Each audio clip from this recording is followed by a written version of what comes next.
it chapter by chapter, one bite at a time.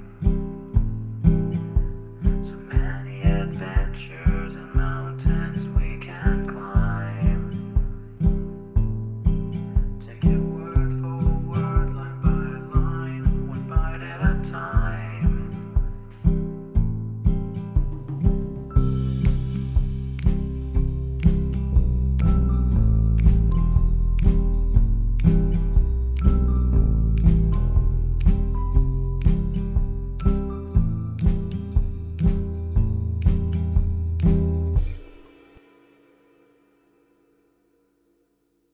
Welcome to Bite at a Time Books, where we read you your favorite classics one bite at a time.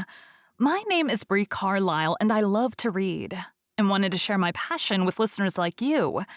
If you want to know what's coming next and vote on upcoming books, sign up for our newsletter at biteatatimebooks.com. You'll also find our new t-shirts in the shop, including podcast shirts and quote shirts from your favorite classic novels. Be sure to follow my show on your favorite podcast platform so you get all the new episodes. You can find most of our links in the show notes. But also our website, biteatatimebooks.com, includes all of the links for our show, including to our Patreon to support the show, and YouTube, where we have special behind the narration of the episodes. We're part of the Bite at a Time Books Productions Network. If you'd also like to hear what inspired your favorite classic authors to write their novels, and what was going on in the world at the time, check out the Bite at a Time Books Behind the Story podcast, wherever you listen to podcasts. Please note, while we try to keep the text as close to the original as possible, some words have been changed to honor the marginalized communities who've identified the words as harmful, and to stay in alignment with Bite at a Time Books' brand values. Today we'll be continuing The Strange Case of Dr. Jekyll and Mr. Hyde by Robert Louis Stevenson. Search for Mr. Hyde. That evening, Mr. Utterson came home to his bachelor house in somber spirits and sat down to dinner without relish. It was his custom of a Sunday, when this meal was over, to sit close by the fire, a volume of some dry divinity on his reading desk until the clock of the neighboring church rang out the hour of 12, when he would go soberly and gratefully to bed.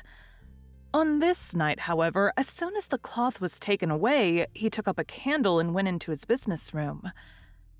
There he opened his safe, took from the most private part of it a document endorsed on the envelope as Dr. Jekyll's will, and sat down with a clouded brow to study its contents.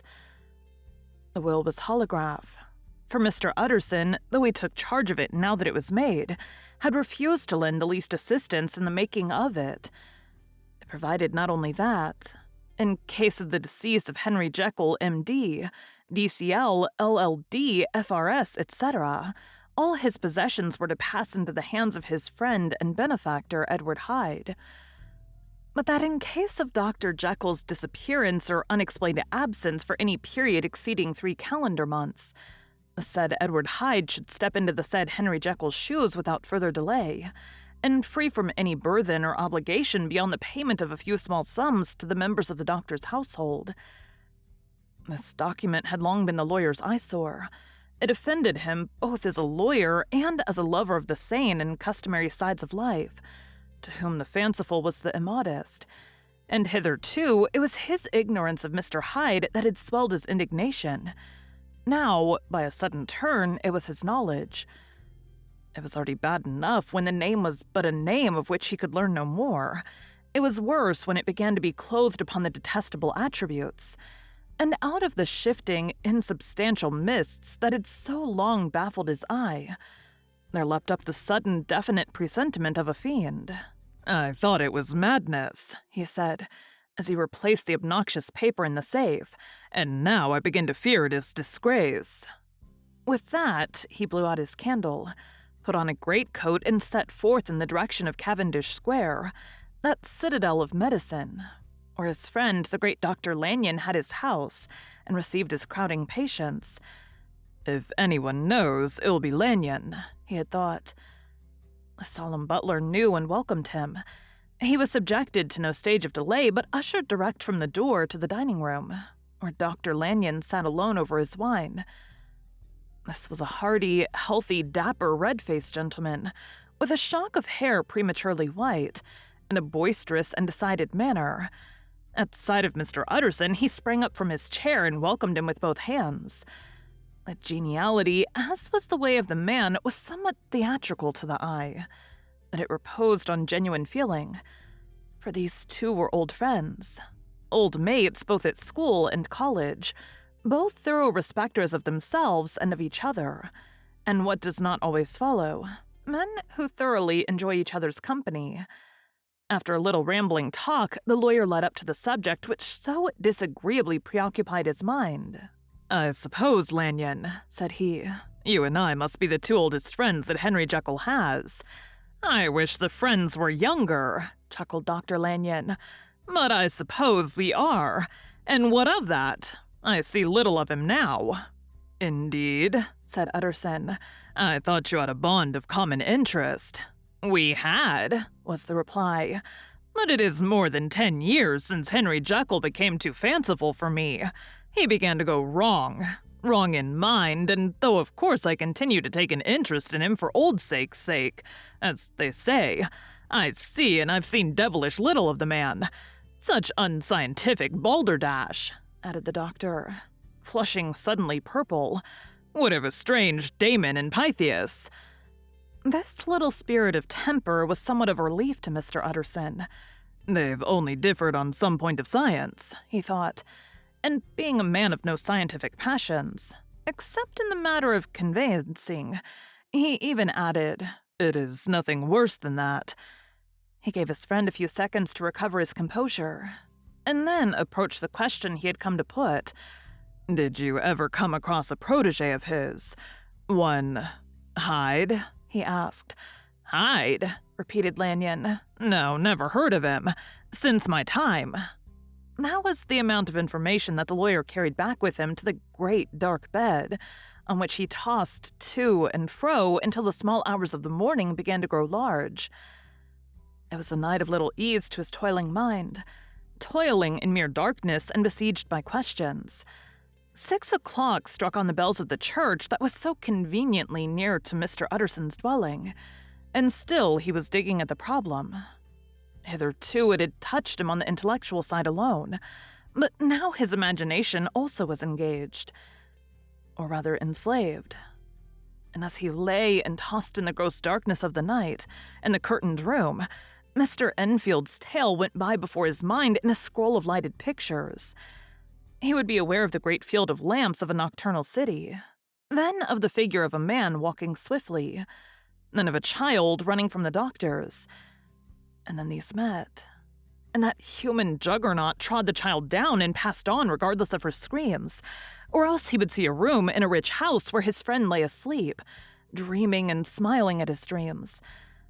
And then the door of that room would be opened, the curtains of the bed plucked apart, the sleeper recalled, and lo, there would stand by his side a figure to whom power was given. And even at that dead hour, he must rise and do its bidding. The figure in these two phases haunted the lawyer all night, and if at any time he dozed over, it was but to see it glide more stealthily through sleeping houses, or move the more swiftly and still the more swiftly even to dizziness, through wider labyrinths of lamplighted city, and at every street corner crush a child and leave her screaming. And still the figure had no face by which he might know it. Even in his dreams, it had no face, or one that baffled him and melted before his eyes. And thus it was that there sprang up and grew apace in the lawyer's mind a singularly strong, almost an inordinate curiosity to behold the features of the real Mr. Hyde. If he could but once set eyes on him, he thought the mystery would lighten, and perhaps roll altogether away, as was the habit of mysterious things when well examined. He might see a reason for his friend's strange preference or bondage, call it what you please, and even for the startling clause of the will. At least it would be a face worth seeing. The face of a man who was without bowels of mercy. A face which had but to show itself to raise up, in the mind of the unimpressionable Enfield, a spirit of enduring hatred. From that time forward, Mr. Utterson began to haunt the door in the by-street of shops. In the morning before office hours, at noon when business was plenty and time scarce, at night under the face of the fogged city moon, by all lights and at all hours of solitude or concourse, the lawyer was to be found on his chosen post. If he be Mr. Hyde, he had thought, I shall be Mr. Seek. And at last his patience was rewarded. It was a fine, dry night, frost in the air, the streets as clean as a ballroom floor, the lamps, unshaken by any wind, drawing a regular pattern of light and shadow. By 10 o'clock, when the shops were closed, the by-street was very solitary, and in spite of the low growl of London from all round, very silent. Small sounds carried far. Domestic sounds out of the houses were clearly audible on either side of the roadway, and the rumor of the approach of any passenger preceded him by a long time. Mr. Utterson had been some minutes at his post when he was aware of an odd light footstep drawing near. In the course of his nightly patrols, he had long grown accustomed to the quaint effect with which the footfalls of a single person, while he's still a great way off, suddenly spring out distinct from the vast hum and clatter of the city. Yet his attention had never before been so sharply and decisively arrested, and it was with a strong, superstitious prevision of success that he withdrew into the entry of the court. The steps drew swiftly nearer, and swelled out suddenly louder as they turned to the end of the street. The lawyer, looking forth from the entry, could soon see what manner of man he had to deal with. He was small and very plainly dressed, and the look of him, even at that distance, went somehow strongly against the watcher's inclination. But he made straight for the door, crossing the roadway to save time. And as he came, he drew a key from his pocket like one approaching home. Mr. Utterson stepped out and touched him on the shoulder as he passed. "Mr. Hyde, I think." Mr. Hyde shrank back with a hissing intake of the breath, but his fear was only momentary. And though he did not look the lawyer in the face, he answered coolly enough, "That is my name. What do you want?" "I see you're going in," returned the lawyer. "I'm an old friend of Dr. Jekyll's, Mr. Utterson of Gaunt Street. You must have heard of my name, and meeting you so conveniently, I thought you might admit me. You will not find Dr. Jekyll. He is from home," replied Mr. Hyde, blowing in the key, and then suddenly, but still without looking up, "How did you know me?" he asked. "On your side," said Mr. Utterson. "Will you do me a favor?" "With pleasure," replied the other. "What shall it be?" "Will you let me see your face?" asked the lawyer. Mr. Hyde appeared to hesitate, and then, as if upon some sudden reflection, fronted about with an air of defiance, and the pair stared at each other pretty fixedly for a few seconds. "Now I shall know you again," said Mr. Utterson. "It may be useful." "Yes," returned Mr. Hyde. "It is as well we have met. And apropos, you should have my address." And he gave a number of a street in Soho. "Good God," thought Mr. Utterson. "Can he too have been thinking of the will?" But he kept his feelings to himself, and only grunted in acknowledgement of the address. "And now," said the other, "how did you know me?" "By description," was the reply. "Whose description?" "We have common friends," said Mr. Utterson. "Common friends," echoed Mr. Hyde a little hoarsely. "Who are they?" "Jekyll, for instance," said the lawyer. "He never told you," cried Mr. Hyde, with a flush of anger. "I did not think you would have lied." "Come," said Mr. Utterson, "that is not fitting language." The other snarled aloud into a savage laugh, and the next moment, with extraordinary quickness, he had unlocked the door and disappeared into the house. The lawyer stood a while when Mr. Hyde had left him, a picture of disquietude. Then he began slowly to mount the street, pausing every step or two and putting his hand to his brow like a man in mental perplexity. The problem he was thus debating as he walked was one of a class that is rarely solved. Mr. Hyde was pale and dwarfish. He gave an impression of deformity without any nameable malformation. He had a displeasing smile. He had borne himself to the lawyer with a sort of murderous mixture of timidity and boldness, and he spoke with a husky, whispering, and somewhat broken voice. All these were points against him, but not all of these together could explain the hitherto unknown disgust, loathing, and fear with which Mr. Utterson regarded him. "There must be something else," said the perplexed gentleman. "There is something more, if I could find a name for it. God bless me, the man seems hardly human. Something troglodytic, shall we say? Or can it be the old story of Dr. Fell? Or is it the mere radiance of a foul soul that thus transpires through and transfigures its clay continent? The last, I think. For, oh my poor old Harry Jekyll, if ever I read Satan's signature upon a face, it is on that of your new friend." Round the corner from the by-street, there was a square of ancient, handsome houses, now for the most part decayed from their high estate, and let in flats and chambers to all sorts and conditions of men. Map engravers, architects, shady lawyers, and the agents of obscure enterprises. One house, however, second from the corner, was still occupied entire, and at the door of this, which wore a great air of wealth and comfort, that was now plunged in darkness except for the fanlight, Mr. Utterson stopped and knocked. A well-dressed elderly servant opened the door. "Is Dr. Jekyll at home, Poole?" asked the lawyer. "I will see, Mr. Utterson," said Poole, admitting the visitor as he spoke, into a large, low-roofed, comfortable hall paved with flags, warmed, after the fashion of a country house, by a bright open fire, and furnished with costly cabinets of oak. "Will you wait here by the fire, sir? Or shall I give you a light in the dining room?" "Here, thank you," said the lawyer, and he drew near and leaned on the tall fender. This hall in which he was now left alone was a pet fancy of his friend the doctor's, and Utterson himself was wont to speak of it as the pleasantest room in London. But tonight there was a shudder in his blood. The face of Hyde sat heavy on his memory. He felt, what was rare with him, a nausea and distaste of life, and in the gloom of his spirits he seemed to read a menace in the flickering of the firelight on the polished cabinets, and the uneasy starting of the shadow on the roof. He was ashamed of his relief when Poole presently returned to announce that Dr. Jekyll was gone out.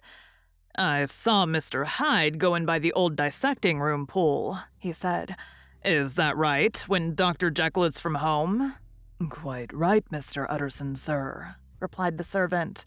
"Mr. Hyde has a key."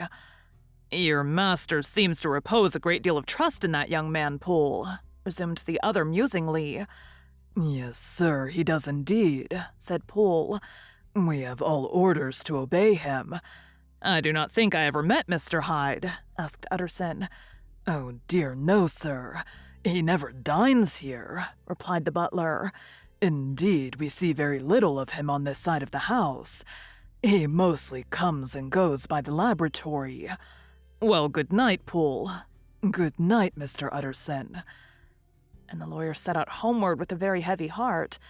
"Poor Harry Jekyll," he thought. "My mind misgives me he is in deep waters. He was wild when he was young, a long while ago to be sure, but in the law of God there's no statute of limitations. Aye, it must be that. The ghost of some old sin, the cancer of some concealed disgrace, punishment coming, Pied Clotto years after memory is forgotten and self-love condoned the fault." And the lawyer, scared by the thought, brooded a while on his own past, groping in all the corners of memory, lest by chance some jack-in-the-box of an old iniquity should leap to light there. His past was fairly blameless. Few men could read the rolls of their life with less apprehension, yet he was humbled to the dust by the many ill things he had done, and raised up again into a sober and fearful gratitude by the many he had come so near to doing yet avoided. And then by a return on his former subject, he conceived a spark of hope. "This Master Hyde, if he were studied," thought he, "must have secrets of his own. Black secrets by the look of him. Secrets compared to which poor Jekyll's worst would be like sunshine. Things cannot continue as they are. It turns me cold to think of this creature stealing like a thief to Harry's bedside. Poor Harry, what awakening! And the danger of it, for if this Hyde suspects the existence of the will, he may grow impatient to inherit. I must put my shoulders to the wheel, if Jekyll will but let me, he added. If Jekyll will only let me. For once more he saw before his mind's eye, as clear as transparency, the strange clauses of the will. Thank you for joining Bite at a Time Books today, while we read a bite of one of your favorite classics. Again, my name is Bree Carlile, and I hope you come back tomorrow for the next bite of the strange case of Dr. Jekyll and Mr. Hyde. Don't forget to sign up for our newsletter at biteatatimebooks.com and check out the shop. You can check out the show notes or our website, biteatatimebooks.com, for the rest of the links for our show. We'd love to hear from you on social media as well.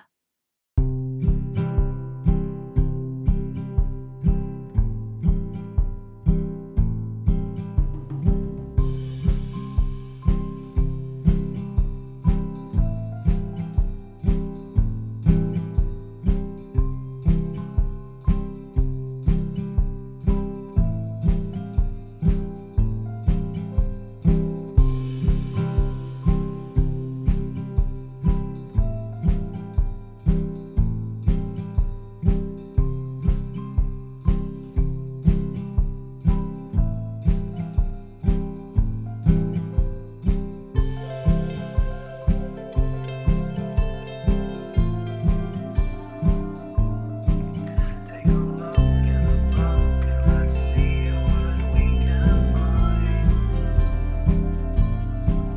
Taking chapter by chapter, one bite at a time. So many adventures and mountains we can climb. Take it word for word, line by line, one bite at a time.